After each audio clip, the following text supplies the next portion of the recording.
Parehong naniniwala ang prosecution at defense teams na hindi matatapos sa loob ng 3 buwan ang impeachment trial ni Vice President Sara Duterte.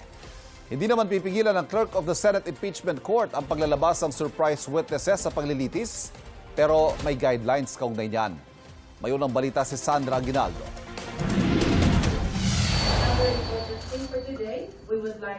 Sa paggulong ng pre-trial conference ng impeachment case ni Vice President Sara Duterte, nagsabi na ang prosecution na meron silang 57 na testigong balak na ipresenta. Mas marami naman ang sa depensa na nasa 97. Pero sabi ni Senate Secretary Renato Bantog Jr. na siya ring Clerk of Court ng Senate Impeachment Court, hindi nila pipigilan ang paglalabas ng mga ikangay surprise witness sa kasagsagan ng paglilitis. May abiso naman daw ito na 3 araw. Both parties are allowed to make reservations. Reservations of witnesses that are not yet available or known to them at the time of the pre-trial conference. And during the trial, they may submit or move before the court for the appearance of other witnesses that are not, whose names are not part of the pre-trial brief. Pero para di maglabo-labo, maglalabas ng pre-trial order ang impeachment court. Laman nito ang lahat ng napagkasunduan at hindi napagkasunduan ng magkabilang kampo. This is supposed to serve as the blueprint, the guide, the roadmap in the upcoming impeachment trial. In other words, matters which were not incorporated in the pre-trial order cannot be presented during the trial. Sa dami raw ng mga ebidensyang kailangan markahan, posibleng umabot hanggang Huwebes. Ang pre-trial conference. We're anticipating baka umabot tayo ng Thursday sa marquee. From COA reports to acknowledgement receipts to SAL-ends. Yung hindi naman po bago to, nakita nyo na to dahil present na rin naman to sa Committee on Justice. But syempre dito, minamark kasi natin yan, no, each document. Pero hindi naman daw ito magiging dahilan para ma-delay ang pagbubukas ng impeachment trial sa July 6. Kapwa naniniwala ang magkabilang panig na posibleng hindi matapos sa loob ng 3 buwan ang impeachment trial. Ang tingin ng prosecution, kakailanganin nila ng 62 trial dates para maipresenta ang kanilang mga ebidensya at testigo.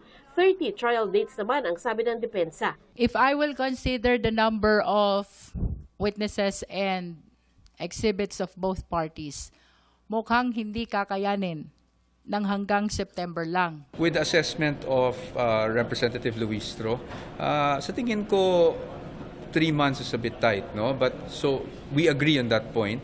Tingnan lang po namin. Sabi naman ng bagong tagapagsalita ng House Prosecution Team na si Attorney Jay Tolosa na isa rin sa kanilang private prosecutors, sinubukan umano ng depensa na palutangin ang issue ng conviction threshold bago simulan ang pre-trial conference. There is an attempt from the defense to pose this issue as something that should be tackled before we could proceed with the pre-trial conference itself.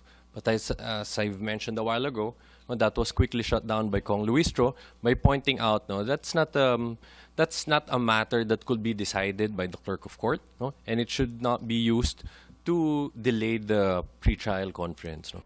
Bago magsimula ang pre-trial conference at kapag nakabreak, nakitang nag-uusap at nagbabatian ng ilang abogado ng prosecution at defense. Ito ay matapos mapaulat na nagkagirian na ang magkabilang panig hindi pa man nagsisimula ang trial. Kapwa pinabulaanan ito ng 2 panig. May mga kumalat na rumors na parang nagkalamunan ng buhay daw po. That is not true. I charge it to fake news. I am conscious that I am representing the interests of the sovereign Filipino people. Hindi po ako papayag na lamunin ng buhay ang laban ng sambayan ng Pilipino. We are not struggling. We are very much prepared. Hiningan din ng komento ng media si Attorney Sheila Sison, Lead Defense Counsel ni VP Sara, pero ang sagot niya, ito ang unang balita. Sandra Aguinaldo, GMA News.